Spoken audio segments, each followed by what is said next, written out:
What's up, everyone? It's Joey, and today we're diving deep into Throne of Liberty's 12-man raid.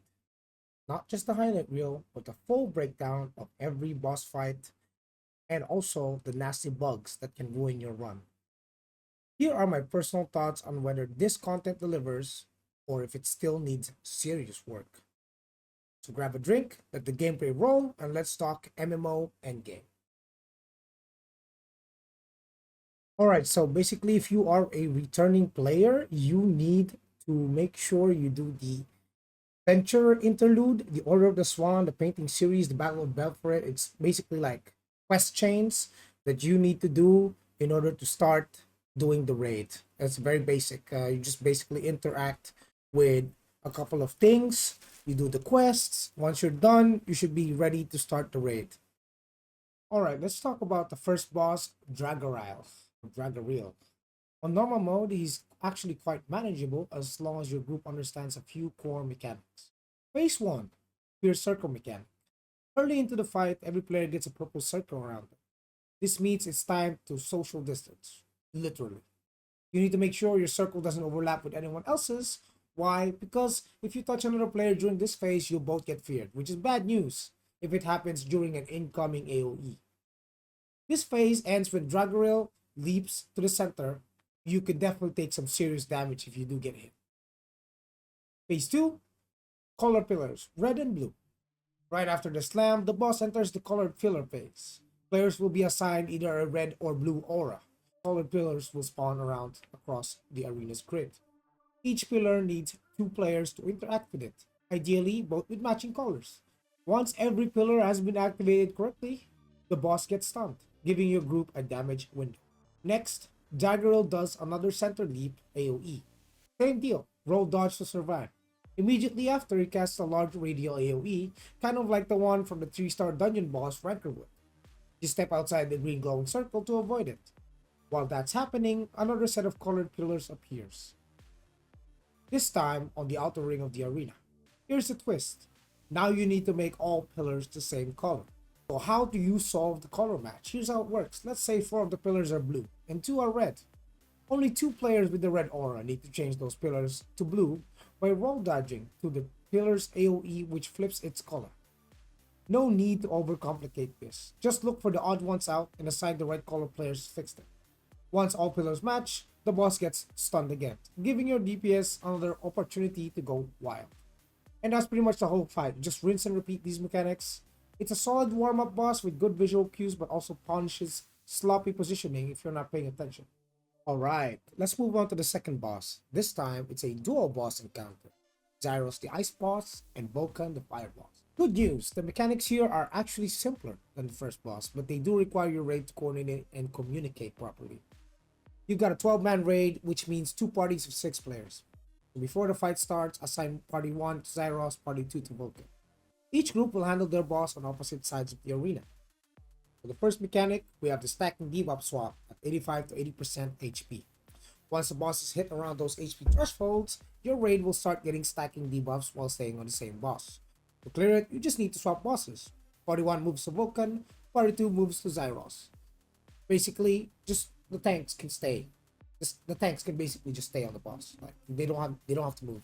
Only the DPS and the healers can move, or have to move at least. Once the swap is done, your stacks will drop off. Just make sure your swap is clean and fast. Got it. Number 2, we got the link up. You get a link. Every player gets linked to another player across the map. Clear the link. Simply walk toward your link partner and touch them. After that, return to your assigned boss and continue the fight. Easy and fast. Mechanic number 3, Ice Boss DPS check. 50% HP. At 50% HP, Zyros, the Ice Boss, starts channeling a massive raid-wide AoE that will wipe your entire raid if you don't interrupt it. And this is your classic DPS check. Leave 1 tank and 1 healer on the Fire Boss, and everyone else switches to the Ice Boss and pumps damage. You'll see a white bar appear under Zyros HP, and that's the damage threshold. Burn through that bar before the cast finishes, and you'll cancel the wipe mechanic. Once the DPS check is done, split the parties back to their original bosses and repeat the rotation. Stack swap, link up, DPS check, until both bosses are down. It's a cleaner fight than Dragarile for sure. but it puts a spotlight on coordination. As long as your raid executes clean swaps and responds to the mechanics quickly, it's smooth sailing. And last, but definitely not least, we have Kalanthia. The boss has single-handedly pissed off half the Throne and Liberty player base. Why? Well, aside from the actual mechanics, there's a game-breaking bug involving the stairs in her arena. If it triggers, your entire raid gets stuck and you're unable to actually start the fight, right? And you're forced to actually reset the whole dungeon. There's no way around it, other than, of course, resetting the whole dungeon. But bugs aside, the mechanics themselves, not bad. Let's break it down. Opening slam. Right as the fight begins, Kalanthia casts a massive AoE slam. You can roll dodge this easily, but if you get hit, you're knocked down and vulnerable. Not a great start. Phase 1, Chaotic Magic Orbs. Basically, this starts at 90% HP. She summons 4 chaotic magic orbs on fixed locations around the arena. Your DPS needs to destroy all 4 orbs quickly, and to make this efficient, you'll want to mark or ping the spawn locations ahead of time. Shadow Realm phase. After the orbs are destroyed, the entire raid is teleported to the Shadow Realm and starts receiving a stacking debuff. Magic circles will spawn near Kalanthia. Players need to group up and stand on them to survive her large shadow AoE blast. There should be 2 magic circles, so 6 for each.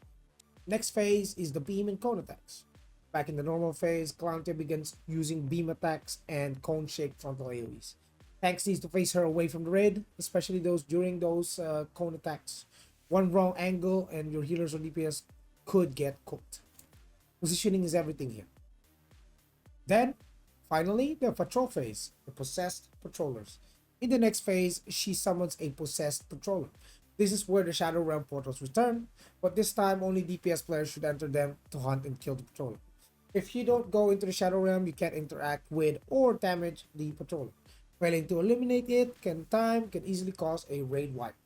Once you're past that, it's a rinse and repeat of everything. Orbs, Shadow Realm, AoE, patroller phase until Kalanthia finally drops. But fair warning, I'm not an expert on this, but failing any single mechanic can snowball quickly and wipe your raid. This fight is punishing, especially when the buggy terrain decides to troll you. Especially when you've wiped multiple times and your people stand beside the bridge, the stairs. If you do that, it can trigger the bug and prevent you to actually start the boss again. And you might have to actually reset the whole dungeon. Alright, here are my honest thoughts on the new Throne and Liberty raid update. For context, I ran this raid with a pickup group. I haven't tried hard or nightmare mode yet, mostly because those really need a coordinated 12-man team, and I've only recently just returned to the game. Now, despite the game-breaking bugs, and yeah, they're rough, I actually found the raid really fun at first.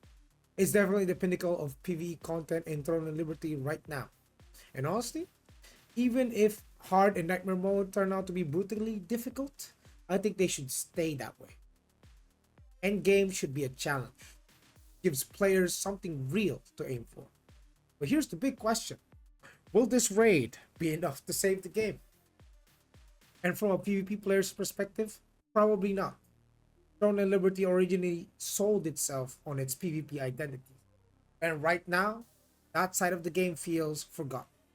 They have actually shifted towards a more PvE-oriented perspective.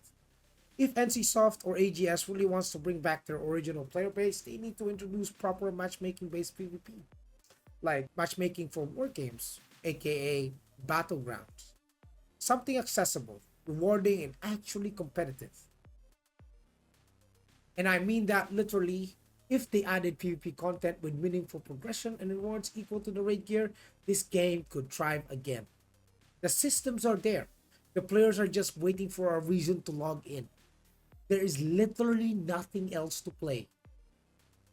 Also, just a quick plug, I also stream regularly on Twitch. If you're looking for PvE or PvP builds, or you're a new player trying to figure out your path, I do quest log tutorial crafting sessions with viewers to help you get started.